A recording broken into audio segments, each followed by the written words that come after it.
ملا مستان سرتور فقیر لنڈاکے تحصیل بریکوٹ میں سوات کے مختلف علاقوں سے جمع ہو کر چند مرد میدان پر مشتمل ایک لشکر نے پڑاؤ ڈال دیا۔ چکدرہ قلعہ کے انگریز کمانڈر کو خطرہ محسوس ہوا کہ کہیں یہ لشکر ہم پر حملہ ور نہ ہو، چنانچہ تانا کے چند بااثر خوانین کو بلایا اور انہیں اپنی تشویش سے آگاہ کیا کہ سوات سے ایک دیوانہ شخص کی قیادت میں آئی ہوئی یہ لشکر لنڈاکے کیوں آئی ہے۔ خوانین نے کہا، آپ کو کوئی خطرہ نہیں، یہ تو چند چڑی مڑی ہے، ان کے پاس ہم اپنے نوکر بیچ دیں گے اور سب کو وہاں سے بھگا دیں گے۔ لیکن ہوا یہ کہ اسی رات کو چڑی مڑی خدائی ابابیل بن کر انگریزوں پر ٹوٹ پڑے اور ان پر قیامت برپا کر دی۔ چکدرہ قلعہ اور ملکن ٹاپ وہ ہوا جس کو انگریزوں نے خود تاریخی سانحہ قرار دیا ہے۔ مردی مجاہد، غازی ملت اسلامیہ تحریکی آزادی کے عظیم ہیرو، جن کا اصل نام حضرت مولانا سعد اللہ خان تھا، لیکن دنیا اسے ملا مستان کے نام سے جانتی ہے۔ اس کو سرتور فقیر کے نام سے بھی جانا جاتا ہے۔ کچھ لوگ اسے فاتح ملکن کے نام سے یاد کرتے ہیں اور اس کے جان دشمن انگریز اسے دیوانہ ملا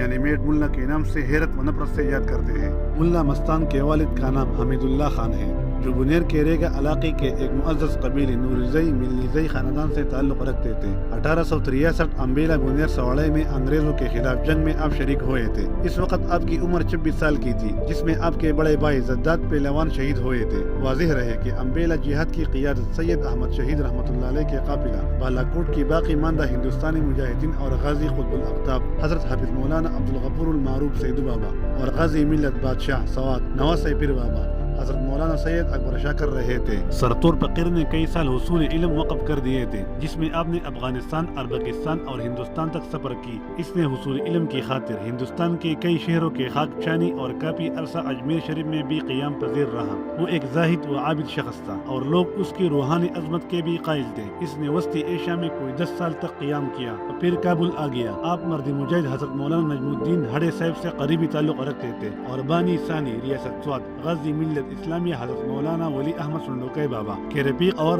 خیرخواہ تھے۔ 1895 میں وہ واپس اپنے آبائی وطن میں آیا اور اپنے عوام کو برطانوی سامراج کے خلاف جہاد کے لیے تیار کرنا شروع کر دی، لیکن ناکام رہا۔ تاہم کچھ ہی عرصہ میں اس کی نیک فطرت کی وجہ سے وہ عوام و خاص میں مقبول ہونا شروع ہو گیا۔ وہ انگریز سامراج کے خلاف دیوانگی کی حد تک تقریر کیا کرتا تھا۔ اس کی اسی دیوانگی کی وجہ سے اسے ملا مستان پکارا جانے لگا۔ اس کی جنون امیز کوششوں کی بدولت جلد ہی اس کا نعرہ انگریز افواج کو قتل کر دو قبائلوں میں مقبول ہونے لگا۔ اس نے سوات اور بنیر کے دیگر علاقوں کا بھی دورہ کیا اور ایمانی قوتوں کے دشمن کے خلاف جہاد کے لیے ابھارا۔ اسی دوران اس کی ملاقات ایک اور انگریز دشمن قوت جس کو انگریز ہڈا مولا کے نام سے یاد کرتے تھے ان سے ہوئی۔ جلد ہی اس کا پیغام دور و نزدیک ہر طرف پھیلنے لگا۔ سوات، بنیر، ملکن اور باجوڑ وغیرہ میں قابض افواج کے خلاف بے چینی اور نفرت پیدا ہو گئی۔